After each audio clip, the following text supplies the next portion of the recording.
நேயர்களே, தற்போதைய மத்திய கிழக்கினுடைய அரசியல் மற்றும் பேச்சுவார்த்தை, காசாவுடைய நிலை, ஈரானுடைய ட்ரூஸ் தாக்குதல், மிக முக்கியமாக நாம் இப்பொழுது பேசக்கூடியது ஈரானுடன் இஸ்ரேலுக்குமான கடும் எச்சரிக்கை, decisive reaction to any reckless move அப்படிங்கிறது நேற்று சர்வதேச காணொளிகளுடைய தலைப்பு செய்தி. பொறுப்பற்ற முறையில் சரியில்லாத நடவடிக்கை எடுத்தால் அதற்கு எந்த விதத்திலும் நாங்கள் பின்வாங்காமல் இஸ்ரேலை அழித்தே தீர்வோம் என்பது ஈரானுடைய குரலாக இருக்கிறது. அது மட்டும் இல்லாமல் ஈரான் என்ன சொல்கிறாங்க அப்படின்னா, reaching a deal not possible, ஒருவேளை அது சாத்தியம் இல்லாமல் என்றால் இஃப் என்கின்ற வார்த்தையோடு நிறுத்தியிருக்கிறது. ஆனால் இது உனக்கு நீ மட்டும் என்னை அடிப்பதற்கு தயார் என்றில்லை, நாங்களும் தயாராகத்தான் இருக்கிறோம் என்கின்ற அறிவிப்பை ஈரான் இஸ்ரேலுக்கு கொடுத்து வருகிறது. ஈரான் எந்த நிலையிலும் அமைதிக்கான பணிகளில் அதனுடைய அணு ஆயுதத்தை, அதனுடைய டாப் ப்ரியாரிட்டிஸ் அது கைவிடப் போவதில்லை என்று ஈரானுடைய டாப் அஃபீஷியல் ஒருத்தர் கருத்து தெரிவித்திருக்கிறார். அப்பாஸ் அராக்ச்சி எக்ஸ்டர்னல் அஃபேர்ஸ் மினிஸ்டருடைய கருத்து என்ன சொல்கிறார் என்று சொல்லி பார்த்தால், நாங்கள் எங்களை பொறுத்தவரை ஈரானை ஷுட் பி டிரான்ஸ்பரண்ட், எல்லாமே டிரான்ஸ்பரன்சியாக இருக்கும், இதில் நாங்கள் மறைப்பதற்கு ஒன்றும் இல்லை, நாங்கள் என்ரிச்மெண்ட் செய்கிறது எங்களுடைய சுயாதீனமான உரிமை, அதை சிவில் ஒர்க்குக்காக நாங்கள் பயன்படுத்துகிறோம். அதே நேரம் மக்களினுடைய அபிலாசைகளும் நேஷனல் இன்ட்ரெஸ்ட், தேசிய நலன் காக்கும் எல்லா விவகாரத்தின் அடிப்படையில் தான் அமெரிக்காவோடு எங்களுடைய பேச்சுவார்த்தைகள் முடியும். எங்களை மேற்குலகம் ப்ரெஷர் செய்கிறார்கள், எங்கள் மீது விதிக்கப்பட்ட தடைகளை நீக்க வேண்டும், எங்களிடம் நிச்சயமாக எந்த நியூக்ளியர் வெப்பனும் கிடையாது, இது கட்டமைக்கப்பட்ட மேற்குலகத்தினுடைய ஒரு பிம்பம், இதற்கு பின்பு பெரிய ஒரு பொலிட்டிக்கல் அஜெண்டா இருக்கிறது என்பதை ஈரானுடைய வெளிவிவகாரத்துறை அமைச்சர் அப்பாஸ் அராக்ச்சி தெளிவுபடுத்தியிருக்கிறார். இது எங்களிடம் எந்த நியூக்ளியர் வெப்பனும் கிடையாது என்று சொன்ன ஈரான், இது வார்த்தை அல்ல, இது செயல் திட்டு மட்டுமே என்று ஈரானுடைய வெளிவிவகாரத்துறை ஸ்போக்ஸ் பர்சன் இஸ்மாயில் பஹாயி தன் கருத்தை வலிமையாக வைத்திருக்கிறார். இதாவது நாங்கள் சொல்லிட்டு போகிறதில்ல, ஏன்னா நீ நாங்கள் டிஸ்பிளே பண்ணுறது மட்டுமல்ல, காட்சிப்படுத்துறது மட்டுமல்ல, நாங்கள் ஒரு ஆக்டிவிட்டியாக ஆக்டிவ் ஃபோர்ஸாக இருக்கிறோம் அப்படிங்கிறத ஈரானுடைய வெளிவிவகாரத்துறை திருப்பி சொல்கிறது.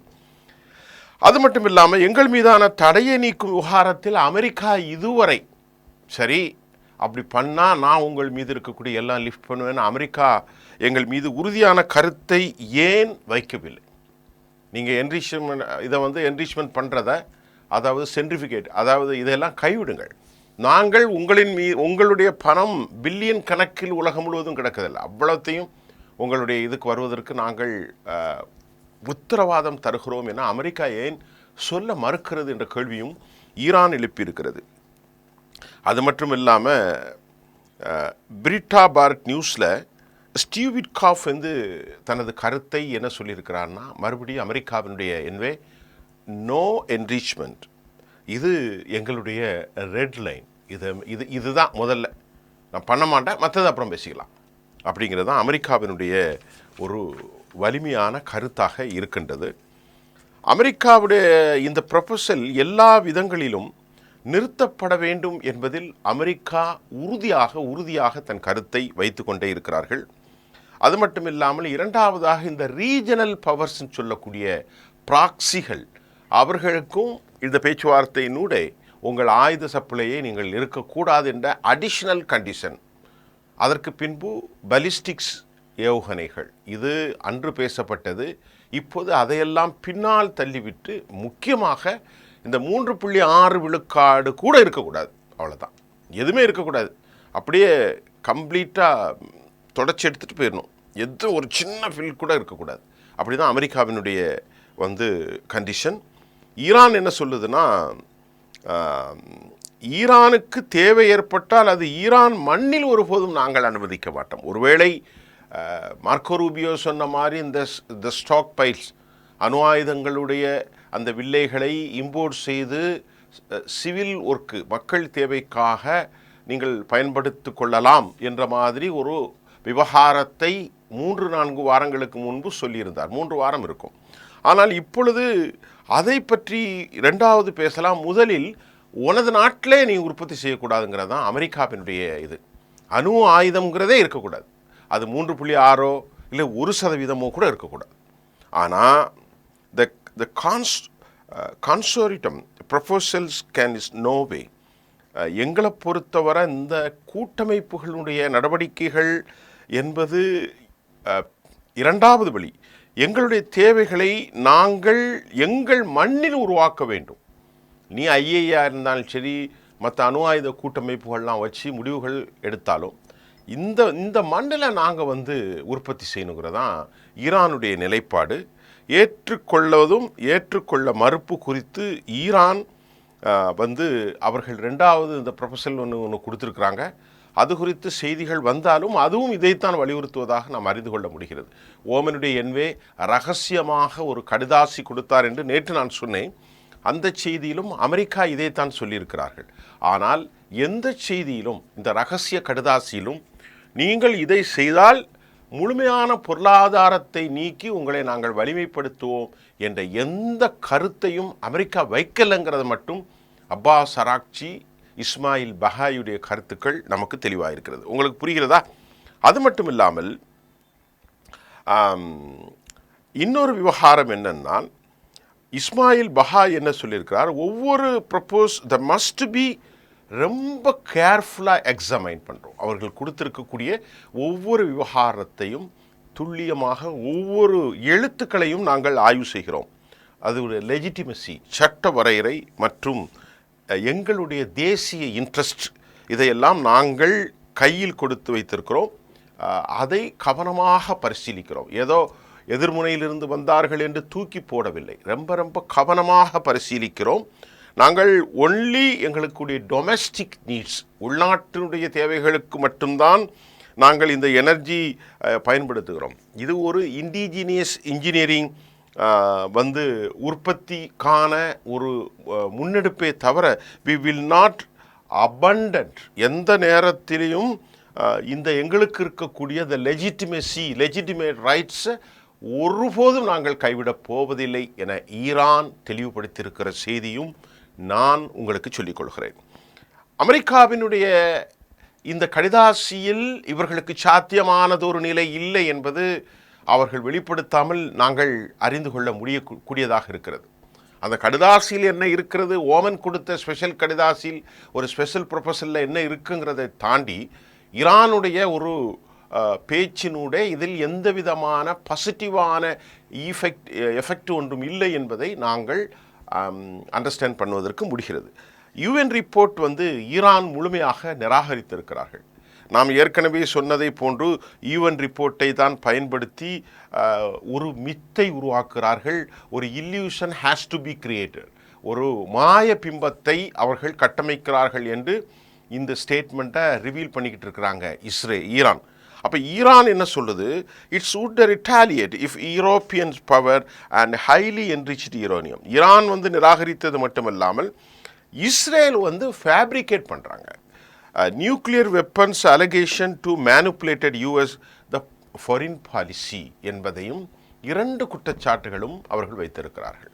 இந்த ஃபேப்ரிகேஷன் இந்த ஒட்டுமொத்த உலகத்திற்கும் முன்னால் ஆபத்து என்பதை இஸ்ரேல் ஃபேப்ரிகேட் பண்ணுறாங்க. அமெரிக்காவினுடைய மேனுப்புலேஷன் என்னவென்றால், அமெரிக்காவினுடைய சர்வதேச பாலிசி ஒரு தவறான கையாடல் என்பதையும், இந்த நிலையில் இந்த பேச்சுகள் ஒரு சாதக பாதகங்களை ஏற்படுத்தவில்லை. இதனுடைய கடைசியில் நான் ஒரு முக்கியமான செய்தியை சொல்ல போகிறேன். அது மட்டுமல்லாமல் ஃபராத், எகிப்தினுடைய ஈரான் நட்புறவு ஒரு பக்கம் போய்கொண்டிருப்பது நேற்று ஒரு புதிய செய்தியாக இருக்கிறது. வருங்காலத்தில் அப்பாஸ் அராக்சியுடைய ஸ்டேட்மெண்ட், ஈரானோடு Muhammad Farad, Iran and Egypt will take enhancing the relation in very near future என்பதை நேற்று ஒரு தலைப்பிட்ட செய்தி சர்வதேசத்திலிருந்து வெளியாகியிருக்கிறது. உறவுகளை மேம்படுத்தும் ஒரு சிறந்த நடவடிக்கையாக ஈரானும் மற்றும் ஈஜிப்டும், the Iran and Egypt will take enhancing the relation in the very near future என்பதை அந்த செய்தியின் கீழே நிறைய கொடுத்துருக்குறாங்க. நான் தலைப்பை மட்டும் உங்களுக்கு சொல்கிறேன். அப்போ அவர்களுக்குள் ஒரு கூடல் அரபு நாடுகளில் மையப்படுத்தியிருப்பது ஒரு வலிமை தான். இவற்றை நாம் மௌனிக்க முடியாது. ஏன்னால் ஈரானை கெப்டலோன், அமெரிக்காவினுடைய பாலிசி ஈரானை ஐசோலேட் பண்ணிட்டு அவர்களை சர்வதேசத்தினுடைய ஒரு எதிரியாக காட்டி தாங்கள் நியூக்ளியர் வெப்பன்ஸிலிருந்து எல்லாவற்றையும் வைத்து கொண்டு அராஜகம் செய்வதற்கு இஸ்ரேல் செய்கிற அந்த முயற்சிகளுக்கு ஒரு சின்ன முட்டுக்கட்டையாக எகிப்து வருங்காலத்தில் நாங்கள் என்ஹான்சிங் ரிலேஷன் இந்த வெரி நியர் ஃபியூச்சருங்கிறது ஒரு பாசிட்டிவ். முகமது ஃபராட் அவர் கலந்து கொண்டார். காசாவுடைய மக்கள் விஷயத்தில் எகிப்தினுடைய எல்லா பணிகளுக்கும் தாங்கள் ஆதரவு அளிக்கப் போவதாக ஈரான் அளித்திருக்கிறது. காசாவினுடைய மக்கள் விவகாரத்தில் எல்லா பணிகளுக்கும் ஆதரவு அளிக்க வேண்டும் என்றும் இந்த போர் முடிவு கோருவதற்கு முழுமையான ஆதரவை தருவோம். இந்த விடயத்தில் எகிப்து ரொம்ப ஒரு குரூஷியல் ரோல். அதுதான் எகிப்தினுடைய விஷயத்தை ஈரான் மனதார பாராட்டியிருப்பதாகவும் நேற்று செய்தி வந்திருக்கிறது. இந்த விடயத்தில் எகிப்தினுடைய குரூஷியல் ரோல் தவிர்க்க இயலாது என்றும் ஈரான் நிச்சயமாக இதற்கு ஆதரவு கொடுக்கும், எங்களுடைய உறுதியான நட்பு தொடரும் என்றும் எகிப்தும் ஈரானும் கைகோர்த்திருப்பது அமெரிக்காவை சற்று பதட்டத்தில் ஆழ்த்தலாம், குறிப்பாக இஸ்ரேலையும் பதட்டத்தில் ஆழ்த்தலாம். அதற்கு காரணம் எல்லையை பகிர்ந்து கொண்டு அது பக்கத்தில் இருக்கக்கூடிய ஒரு தேசமாக இருக்கிறது. ஐஏஏ என்னன்னா ஒரு ரெப்டிடியூட், அதாவது என்ன சொல்கிறாங்க அப்படின்னா, இந்த international atomic energy exaggerate and political motivate அப்படிங்கிறது தான் ஈரானுடைய கருத்து. அப்போ யூஎன்ஸ் எல்லாமே மேற்கத்திய உலகத்தினுடைய கைகளில் இருக்கிறது, அமெரிக்காவினுடைய கைகளில் இருக்கிறதுனால அப்போ அவங்க எல்லாவற்றையும் இந்த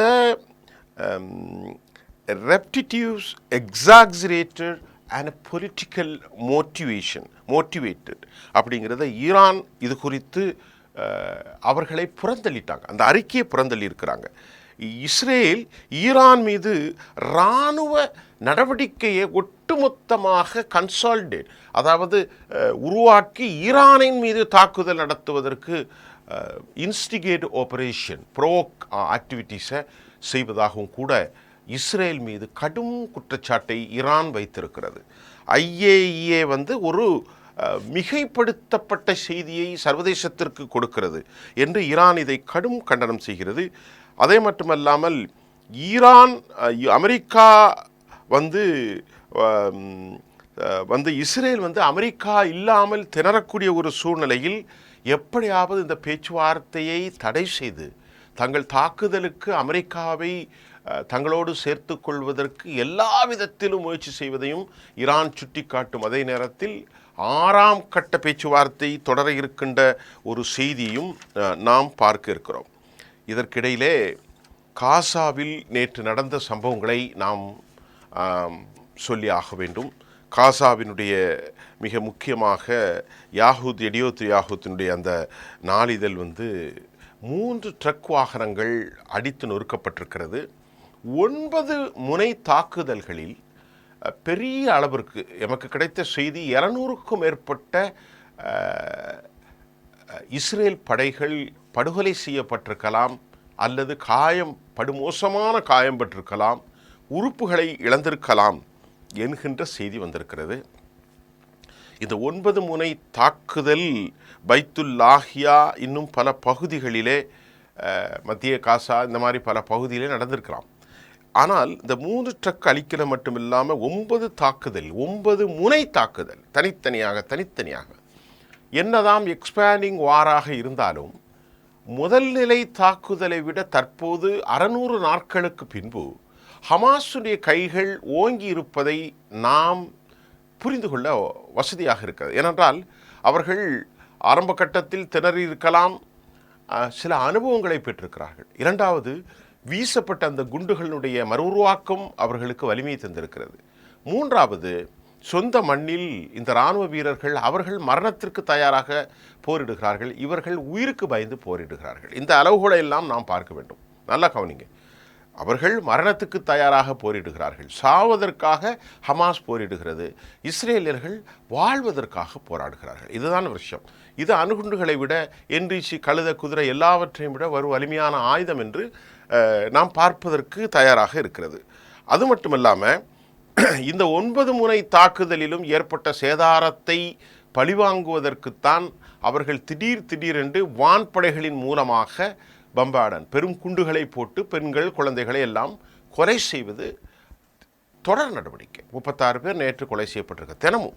ஆகவே அல்கரார் பகுதியிலும் அவர்களுடைய பல ட்ரோன்களை முஜாஹிதீன்களால் கைப்பற்றப்பட்டிருக்கிறது என்ற செய்தியும் அவர்கள் சொல்லியிருக்கிறார்கள். டைம்ஸ் ஆஃப் இஸ்ரேல் என்ன சொல்கிறாங்கன்னா, ஹூதிக்களுடைய தாக்குதல் வலிமையாக இருப்பது மட்டுமல்லாமல் ஹூதிக்களுடைய எதிர்முறைகள் வருகிற போது, சைரன் ஒலிகள் ஏற்படுகிற போது மக்களுக்கு அவர்கள் அறிவிப்பு செய்வதையும் நாம் பார்க்கப்படுகின்றது.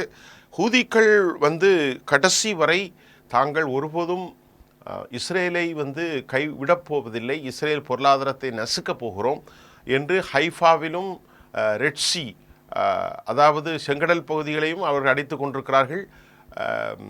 முக்கியமாக டெல்லவீவ், மத்திய இஸ்ரேல் எல்லா பகுதிகளும் நேற்றைக்கு வெளியான அவர்களுடைய அறிக்கையினுடைய பென்கூரியன் விமான நிலையத்தில் இனி எவரும் வந்துவிடக்கூடாது, பென்கூரியன் விமான நிலையத்தை சமன்படுத்துவதற்கு அயலகத்திலிருந்து யார் வந்தாலும் நாங்கள் பொறுப்பல்ல, அங்கு எந்த நிலையிலும் எப்பொழுது நடக்கும், பயணிகளுக்கும் ஆபத்தில்லாத ஒரு சூழலை உருவாக்கும், எங்களுடைய இலக்கு வேறு, எங்களுடைய சகோதரர்கள் கொலை செய்து அழிக்கப்படும் வரை நாங்கள் யூதர்களுக்கு எதிரான தாக்குதலை விடப்போவதில்லை என ஏமனிலிருந்து ஹூதிக்கள் ஸ்டேட்மெண்ட் வந்திருக்கிறது. இதை இஸ்ரேல் டைம்ஸ் மட்டும் இல்லாமல் எடியோத் யாகூத் போன்ற நாளிதழ்களும் இவற்றை உறுதி செய்வதாகவும் இருக்கிறது. 9 முனைகளில் 200க்கும் மேற்பட்டவர்கள் கொலை செய்யப்பட்டிருக்கலாம் அல்லது கடுமையான காயம் ஏற்பட்டிருக்கலாம்.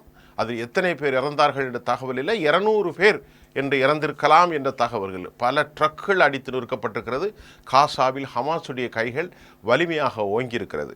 அதே மாதிரி இந்த ட்ரூஸினுடைய சீஸ் ஃபயர் இன்னும் முடிவுக்கு வரவில்லை. முழுமையாக இஸ்ரேலுடைய இராணுவம் வெளியேறாமல் 60 நாட்களுக்கு மட்டும் 10 பேரை விடுதலை செய்வதற்கு நாங்கள் அனுமதிக்க மாட்டோம் என ஹமாஸ் தெளிவுபடுத்தியிருப்பதும் அமெரிக்காவுக்கு பெரும் சங்கடத்தை ஏற்படுத்தியிருக்கிறது. ஆக ஈரானுடைய செய்திகள் இன்றைக்கு நான் உங்களுக்கு தெளிவாக சொல்லியிருக்கிறேன். ஈரானுடைய செய்திகள் தான் இப்பொழுது மிக முக்கியமாக இருக்கிறதுனால் நான் decisive reaction to any reckless move இருந்தால், பொறுப்பட்ட தன்மை இருந்தால் காலி செய்து விடுவோம் என ஈரான் சொல்லிட்டார்கள். அமெரிக்காவினுடைய இந்த புதிய கடிதாசினுடைய நகலை உங்களுக்கு நான் சொல்லியிருக்கிறேன். 6ஆம் கட்ட பேச்சுவார்த்தை இருக்கிறது. ஆனால் இதில் தீர்வு ஏற்படுமா என்பதை தாண்டி ஒரே ஒரு விடயம். இப்பொழுது அடுத்த செய்திக்கு முன்பு உக்ரைனுடைய தாக்குதல் உலக பயங்கரத்தை ஏற்படுத்தியிருக்கிற நேரத்தில் அமெரிக்கா சற்று மௌனித்திருக்கிறது. இஸ்ரேல் தாக்குதல் தற்போது நடைபெறுவதற்கு வாய்ப்பில்லை. இஸ்ரேல் மிகப்பெரிய அபாயகட்ட பயத்தில் இருப்பதையும் காட்டுகிறது. ஏனென்றால் கடந்த 1ஆம் தேதி அவர்கள் தாக்குதல் நடத்தியிருக்க வேண்டும், அப்படித்தான் செய்தி வந்தது. 1ஆம் தேதி நடத்தவில்லை. இப்பொழுது உக்ரைன், ஜெலன்ஸ்கி, புட்டின் மோதல் அடுத்த கட்டத்தில் அமெரிக்கா மட்டுமில்லை யூரோப் நாடுகளை பதபதைக்க வைக்கும் நேரத்தில் நிச்சயமான இந்த தாக்குதலை நடத்துவதற்கு அமெரிக்கா ஒருபோதும் அனுமதிக்காது என்கின்ற செய்தியும் நாம் யூகிக்க முடிகிறது. மீண்டும் நாளை உங்களுக்கு பல புதிய செய்திகளோடு சந்திக்கின்றேன். நன்றி.